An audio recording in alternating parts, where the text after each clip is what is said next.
1000 دینار کی لکڑی۔ ہمارے پیارے آقا پیغمبر اور نبی محمد صلی اللہ علیہ وسلم نے اپنے صحابہ سے بنی اسرائیل کے ایک شخص کے اس واقعے کو بیان فرمایا ہے۔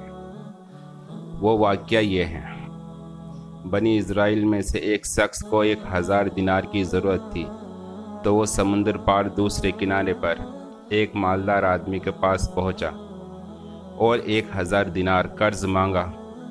تو مالدار آدمی نے کہا، میں آپ کو پیسے تو دے دوں گا، لیکن گواہ کون ہے؟ گواہ تو لے کر آؤ۔ اس شخص نے کہا، میرے اور تمہارے بیچ اللہ گواہ ہے، یہی کافی ہے۔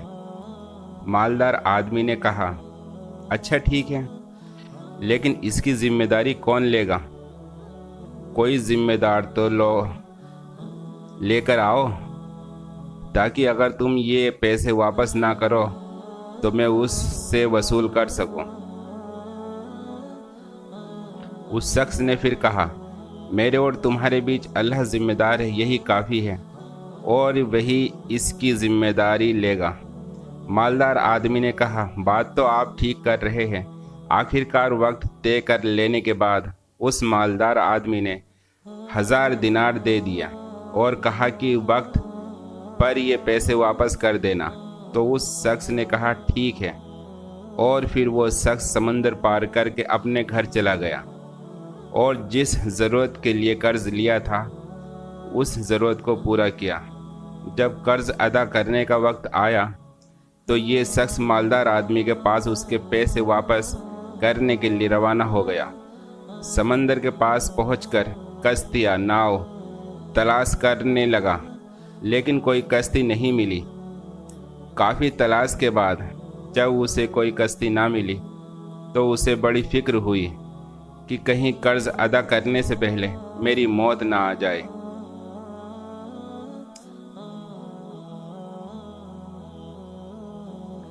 وہ سمندر کے کنارے مارا پھرنے لگا، لیکن کوئی سواری نہیں ملی۔ آخرکار مجبور ہو کر ایک لکڑی میں سوراخ کیا اور اس سوراخ میں 1000 دینار اور ایک پرچی رکھ دی، جس میں اس نے لکھا تھا کہ اے سمندر، میرا قرض ادا کرنے میں تو ہی رکاوٹ بن رہا ہے، اس لیے میں اپنا قرضہ تیرے حوالے کرتا ہوں، اب تو ہی ذمہ دار ہے۔ پھر اس نے لکڑی کا سوراخ بند کر کے اس کو سمندر میں بہا دیا اور اللہ سے دعا کی، اے اللہ، میرا قرضہ ادا کرنے میں یہی سمندر رکاوٹ بن رہا ہے، میں تجھے گواہ بناتا ہوں اور تو ہی گواہ اور تو ہی کفیل ہے۔ جب قرض وصول کرنے کا وقت آیا تو وہ مالدار آدمی بھی سمندر کے اس کنارے پر آیا، تو اسے بھی کوئی سواری نہیں ملی، لیکن دیکھتا کیا ہے کہ ایک لکڑی سمندر میں بہتی ہوئی چلی آ رہی ہے۔ جب وہ لکڑی کنارے پر آ گئی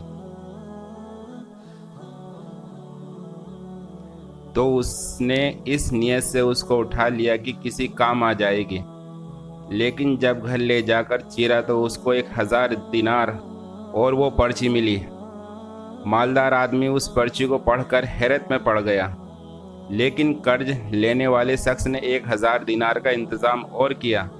پھر اسے اس مالدار آدمی سے ملاقات کا موقع مل گیا، تو اس نے اس کو وہ پیسے دینے چاہے، لیکن مالدار آدمی نے کہا، تمہارے پیسے اور پرچی مجھے مل چکی ہے۔ اور اس واقعے سے دونوں لوگوں کے درمیان ایمان کی ایک نئی چنگاری روشن ہوئی۔ اس سے ایک سبق ملتا ہے کہ جو اللہ کا ہوتا ہے، اللہ تعالیٰ سمندر اور درختوں کو بھی اس کے حکم پر چلا دیتا ہے، اور اللہ ایسے لوگوں سے حقیقی طور پر محبت رکھتا ہے۔